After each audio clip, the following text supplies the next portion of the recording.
काल बिग बॉसच्या घरात राकेश बापटने रुचितावरती आरोप लावले. त्यानंतर सोशल मीडिया दोन गटात विभागला गेला आहे. कोणाचं असं म्हणणं आहे की रुचिता बरोबर आहे, तर कोणाचं असं म्हणणं आहे राकेश बरोबर आहे. पण एक्झॅक्टली जे बिग बॉसने फुटेज दाखवलंय, मी परत एकदा काय म्हणतोय बघा, एक्झॅक्टली जे बिग बॉसने फुटेज दाखवलंय, त्या फुटेजमध्ये काय दिसलंय? खरंच रुचिताने राकेशला कोणत्याही वेगळ्या जागेवरती टच केलाय का? एक्झॅक्टली त्या पापड्याच्या टास्कमध्ये काय झालं होतं?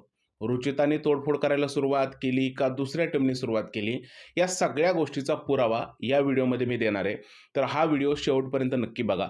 हा व्हिडिओ पाहिल्यानंतर तुमच्या मनातल्या सगळ्या प्रश्नांची उत्तरं तुम्हाला नक्की मिळतील. तर काल आपण पाहिलं की राकेश बापटने रुचितावरती आरोप लावले. प्रत्यक्षदर्शी असं दिसलं की असं काही झालं नव्हतं, पण राकेश आरोप लावतोय. आता हे कोणत्या बेसवर म्हणतोय? तर हे बघा, मी इकडे काही फोटोज लावतोय. ज्यावेळी टास्क सुरू होता, ज्यावेळेस रुचिता आतमध्ये जाऊन राकेशची भिडत होती. राकेश असं बोलत होता, "अंगावरती येऊ नको, अंगावरती येऊ नको." पण टास्क चालू होता आणि टास्कमध्ये अशा गोष्टी केल्या जातात. तुम्हाला सगळ्याला माहीत आहे. तर त्यावेळेस नक्की काय झालं होतं बघा. हा फोटो बघा. रुचिता आतमध्ये गेली आहे. प्रयत्न करते त्याला बाजूला करण्याचा.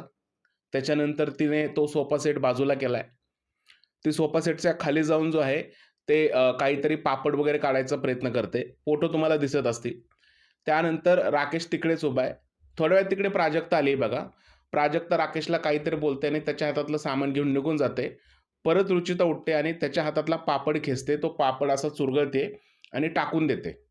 हे सगळे फोटो मी इकडे लावलेत. एवढंच सगळं झालं होतं. ओके. त्यानंतर जो मुद्दा उचलला गेला, की चटई कोणी उचलली?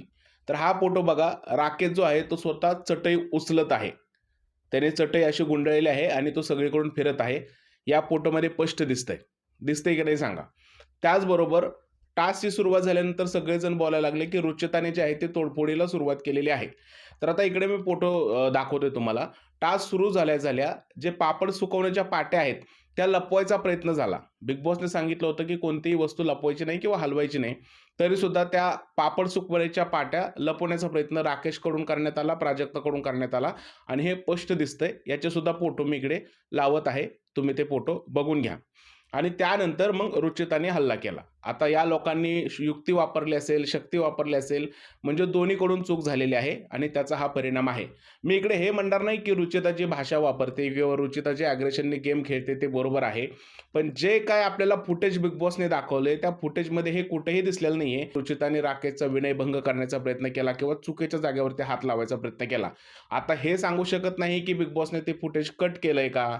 ते फुटेज लपवलंय का? जर का बिग बॉसने ते फुटेज लपवलं असेल, तर आपण काहीच सांगू शकत नाही. पण जर का बिग बॉसने फुटेज लपवलं नसेल, तर हे फुटेज सगळ्यांसमोर आहे आणि या फुटेजमधून कुठेही हे सिद्ध होत नाही, की रुचिताने राकेशच्या प्रायव्हेट पार्टवरती किंवा इतर कोणत्याही जागेवरती हात लावायचा प्रयत्न केलेला आहे. ह्या फुटेजमधून तर असं दिसत नाहीये. जर का बिग बॉसने फुटेज लपवलं असेल किंवा ते कट केलं असेल, तर ती वेगळी गोष्ट आहे. त्याबद्दल मी कोणीच काही सांगू शकत नाही, कारण ती गोष्ट दिसलेलीच नाहीये. अजून एक इकडे प्रश्न निर्माण होतोय, की जर का राकेशवरती तिने तशा पद्धतीचं आक्रमण केलं, तर लगेचच त्याने तिकडे ॲक्शन का नाही घेतली? व अनुषा असं बोललेली, की राकेशने माझा हात पकडलेला मला आवडला नाही. त्यावेळेस भाऊच्या धक्क्यावरती तिला हे म्हणण्यात आलं, की ज्यावेळेस राकेशने तुझा हात पकडला, त्यावेळेस तू तिकडे का बोलली नाही? नंतर 1-1.5 दिवसानंतर का बोलली? तसंच इकडे सुद्धा राकेशला लागू होतं. जर का रुचिताने तुझ्या बाबतीत असं काही करण्याचा प्रयत्न केलाय, तर तू लगेच का ओरडला नाही? टास्क संपला, त्याच्या फेरीचा निकाल लागायला सगळी लोकं थांबले. त्यानंतर तो ॲक्शन मोडमध्ये कसा काय आला? कारण वाद हा करण आणि रुचिताचा चालू होता. त्यामध्ये तू उडी घेतली. तर एकंदरीतच हा सगळा प्रकार झालेला आहे. आता बऱ्याच लोकांना रुचिताचं शिवे दिलेलं आवडत नाहीये किंवा आरडाओरडा केलेला आवडत नाहीये किंवा त्याचा अग्रेसिव्ह गेमही आवडत नाहीये. मला सुद्धा आवडत नाहीये. पण याचा अर्थ असा नाहीये, की राकेश जे आहे ते तिच्यावरती चुकीचे आरोप लावेल. त्यावेळेस रुचिताने राकेशवरती आरोप लावले होते, ते सुद्धा चुकीचे होते. त्यावेळेस आपण राकेशच्या बाजूने उभा होतो आणि आता जर का राकेशने लावलेले आरोप चुकीचे असतील, तर आपल्याला रुचिताच्या बाजूने उभं राहणं गरजेचं आहे. मला एवढंच सांगायचं आहे. बाकी सगळ्या गोष्टी भाऊच्या धक्क्यावरती क्लिअर होतील. त्यावेळेस आपल्याला समजेल, की कोण चूक आहे, कोण बरोबर आहे. पण आता सध्या जेवढं बिग बॉसने फुटेज दाखवलंय, तेवढ्याबद्दल आपण बोललेलो आहे आणि तुमच्या गोष्टी ज्या आहेत त्या लक्षात आल्या असतील. तुम्हाला काय वाटतं या सगळ्या प्रकाराबद्दल? प्लीज मला कमेंटमध्ये नक्की सांगा. व्हिडिओ आवडला असेल तर त्याला लाईक करा, शेअर करा, चॅनलला सबस्क्राईब करायला विसरू नका. भेटूया पुढच्या व्हिडिओमध्ये. तोपर्यंत जय हिंद, जय महाराष्ट्र आणि भारत माता की जय.